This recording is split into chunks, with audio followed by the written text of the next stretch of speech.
السلام عليكم ورحمة الله وبركاته. أسأل الله تعالى أن يتقبل منا ومنكم هذه الركعات وهذه السجدات، وأن يجعلها في موازين الحسنات. أيها الأحباب، حديثنا اليوم عن عضو مهم في الإنسان، بصلاحه يصلح أمر الإنسان، وبفساده تفسد حياة الإنسان في الدنيا والآخرة. هذا العضو أيها الأحباب ألا وهو القلب. هذا القلب أيها الأحباب خلقه الله عز وجل وله غذاء، كما للجسد غذاء. فالجسد خلقه الله عز وجل من الماء والتراب، وغذاؤه من الماء ومن التراب. يأكل من أرض الله عز وجل، إذا جاع أكل، وإذا أرهقه التعب استلقى على الأرض والتصق بها ونام وارتاح. أما هذا القلب فله شأن آخر، لأن غذاءه من عند الله عز وجل. الذين آمنوا وتطمئن قلوبهم بذكر الله، ألا بذكر الله تطمئن القلوب.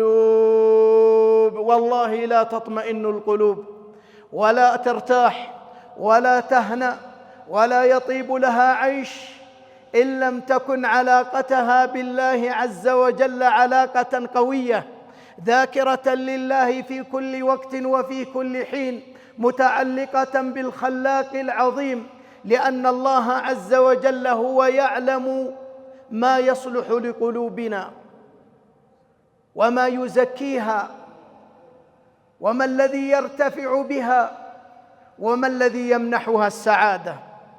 ذكر الله عز وجل.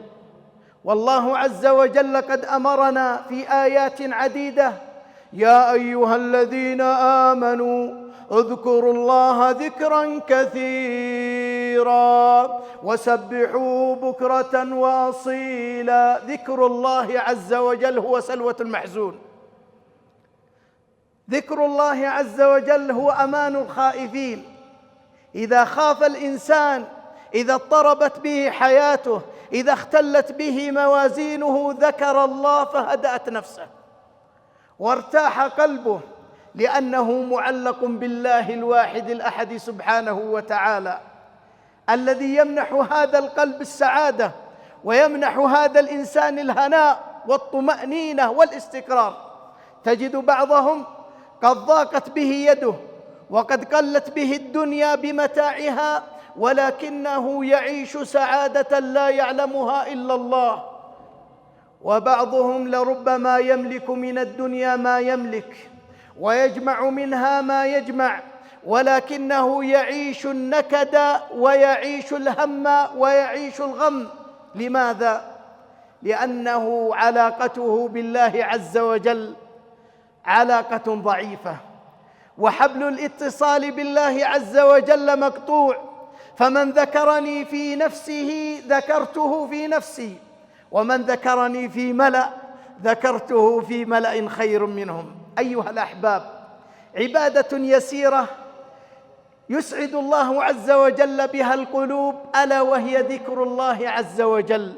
هذا الذكر العظيم الذي يحرك الإنسان لسانه به قائما قاعدا: إن في خلق السماوات والأرض واختلاف الليل والنهار لآيات لأولي الألباب الذين يذكرون الله قياما وقعودا وعلى جنوبهم ويتفكرون في خلق السماوات والأرض ربنا ما خلقت هذا باطلا سبحانك فقنا عذاب النار.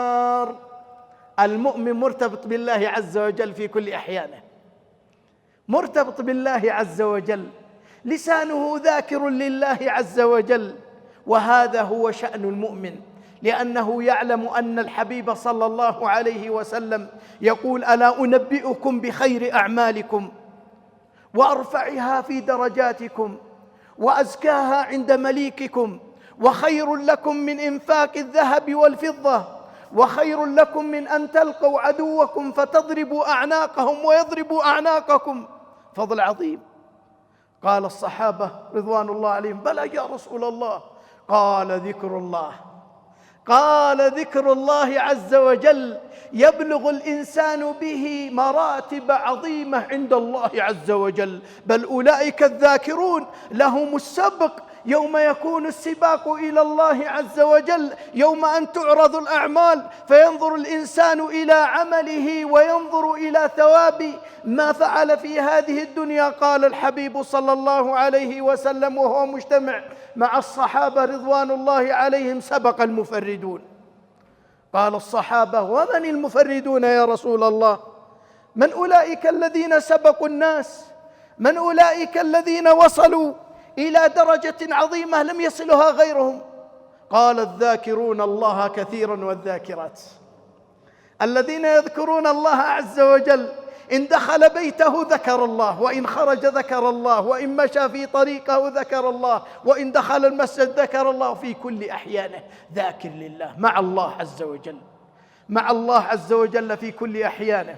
يقول الحبيب صلى الله عليه وسلم في حديث صححه الألباني: من هاله الليل أن يكابده، يعني ما استطاع قيام الليل، وبخل بالمال أن ينفقه، وجبن عن العدو أن يقاتله، فليكثر من سبحان الله وبحمده، فإنها أحب إلى الله عز وجل من جبل ذهب وفضة ينفقهما في سبيل الله.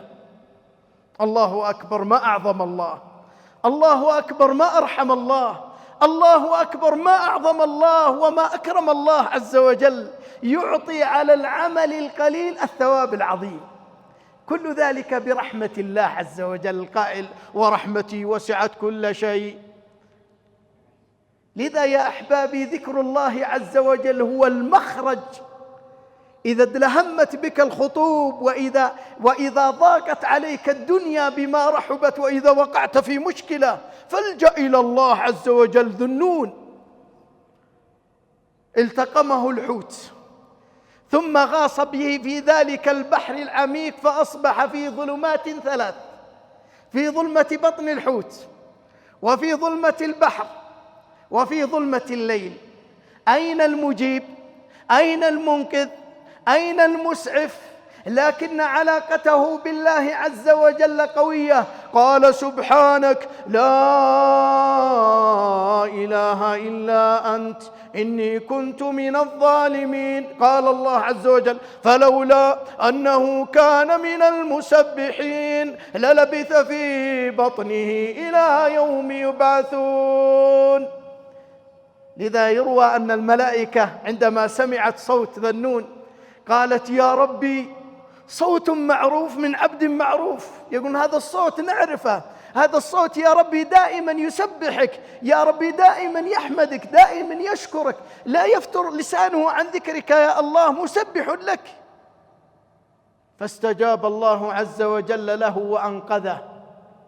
لذا هذا الكون يا أحبابي بما فيه من أجرامه، من مخلوقاته، من أشجاره، من ذراته، من إنسه ومن جنه المؤمنين يسبحون الله عز وجل. وإن من شيء إلا يسبح بحمده، تسبح له السماوات والأرض. وإن من شيء إلا يسبح بحمده ولكن لا تفقهون تسبيحهم. يقول الله عز وجل: ترى كل شيء يسبح، كل شيء يسبح لله عز وجل. الحصى يسبح، كل شيء تنظر له في هذا الكون ترى يسبح الله عز وجل. لكن يقول الله عز وجل: ولكن لا تفقهون تسبيحهم. يقول ما تعرفون تسبيحهم أنتم. لا يخالفهم إلا الإنسان العاصي، الإنسان المتكبر، الإنسان المتغطرس، الإنسان الكافر والعياذ بالله، الذي خالف السير. الكون بما فيه من المجرة إلى الذرة متجه إلى الله، مسبح لله عز وجل، إلا الإنسان الكافر العاصي مخالف المسار. لذا يا أحبابي كم نسمع والله من كلمة طفشان زهقان، يعني وهو في نعمة وفي خير وفي فضل من الله عز وجل، وتجده والعياذ بالله قد ضاقت به الأرض ما رحبت. لماذا؟ الجواب يقوله الله عز وجل: ومن أعرض عن ذكري فإن له معيشة ضنكا في هذه الحياة. يضربها يمين تأتي يسار، يضربها طول تجي عرض، كل شيء مخالف له. لماذا؟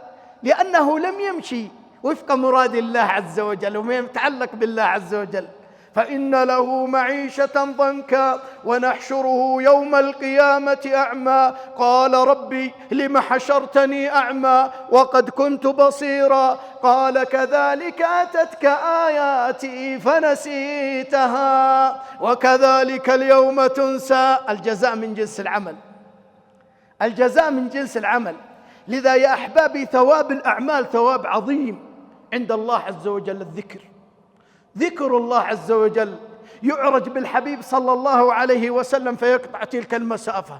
لكم أن تتخيلون تلك المسافة العظيمة التي يعني مسيرة ما بين السماء إلى الأرض 500 عام، وسمك كل سماء مسيرة 500 عام، وبين السماء والسماء مسيرة 500 عام، يعني 7 سماوات.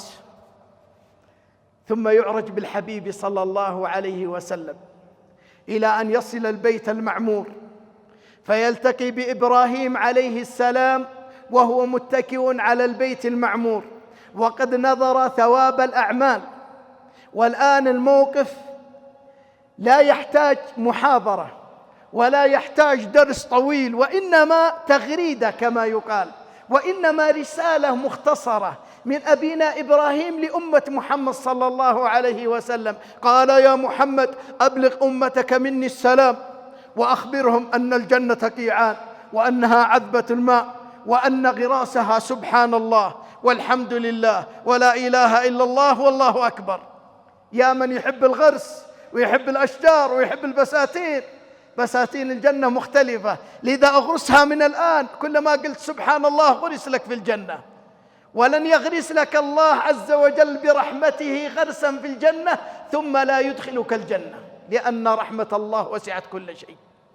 لذا يا أحبابي هي دعوة لنا جميعا أن نتجه إلى الله، أن تكون ألسنتنا ذاكرة لله عز وجل على الدوام، أن نرتبط بذكر الله في كل وقت وفي كل حين. وأعظم الذكر هذا الكتاب العظيم، كتاب الله عز وجل الذي نزل به جبريل فأصبح أعظم الملائكة، ونزل في شهر رمضان فأصبح أعظم الشهور وأفضل الشهور، ونزل في ليلة القدر فأصبحت أفضل الليالي وأعظم الليالي، ونزل على محمد صلى الله عليه وسلم فأصبح أعظم الأنبياء والمرسلين وخير الأنبياء والمرسلين، ونزل على أمة محمد صلى الله عليه وسلم فأصبحت أعظم الأمم.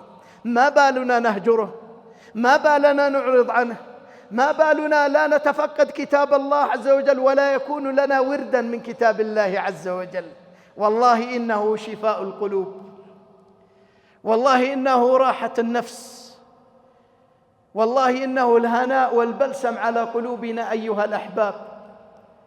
كتاب أنزلناه إليك مبارك. لماذا يا ربي؟ قال ليدبروا آياته. تتدبر الآيات، تقف مع الآيات. ما أمرك الله عز وجل به تأتمر به، وما نهاك عنه تنتهي عنه، كما كان الحال الصحابة رضوان الله عليهم. لذا يا أحبابي نحذر من شكوى الحبيب صلى الله عليه وسلم عندما اشتكى أولئك الذين هجروا كتاب الله. قال يا ربي إن قومي اتخذوا هذا القرآن مهجورا. بعضهم والله ما يعرفه إلا يوم الجمعة، وبعضهم ما يختمه إلا في رمضان، وبعضهم يمشي عليه اليوم وتروا حرمان عظيم. بعضهم لربما معاقب من الله عز وجل وهو لا يشعر، يدخل يشوف كتاب الله عز وجل ما يقدر يفتحه، لكن جواله ما إن يخرج مع باب المسجد حتى يأخذ الجوال يفتحه على طول. لماذا أعرضت عن كتاب الله عز وجل وفتحت الجوال؟ علامة استفهام. إذا لابد أن نراجع أنفسنا، لربما نحن معاقبون ونحن لا نشعر. فأسأل الله يا أحبابي أن يرزقنا قلوبا خاشعة، وأن يعمر هذه القلوب بطاعة الله عز وجل وبحب الله عز وجل. ونسأل الله أن يعيننا على ذكره وشكره وحسن عبادته. أعتذر عن الإطالة، ولكن كما يقال نتعبد لله عز وجل بهذه الكلمات. أسأل الله جلت قدرته الواحد الأحد الفرد الصمد الذي لم يلد ولم يولد ولم يكن له كفوا أحد أن يغفر لنا ولكم جميعا، وأن كما جمعنا في هذا الجامع المبارك أن يجمعنا في الفردوس الأعلى من الجنة، وأن يصلح نياتنا وذرياتنا، وأن يبارك في صحتنا وفي أرزاقنا وفي أعمارنا، وأن يقضي حاجاتنا، وأن يجعلنا من الموفقين في الدنيا والآخرة. أعتذر الإطالة، هذا ما أحببت يعني أن أشارك به، وصلى الله وسلم على نبينا وحبيبنا محمد. جمعية الدعوة والإرشاد وتوعية الجاليات بأبها، بالدعوة نحيا.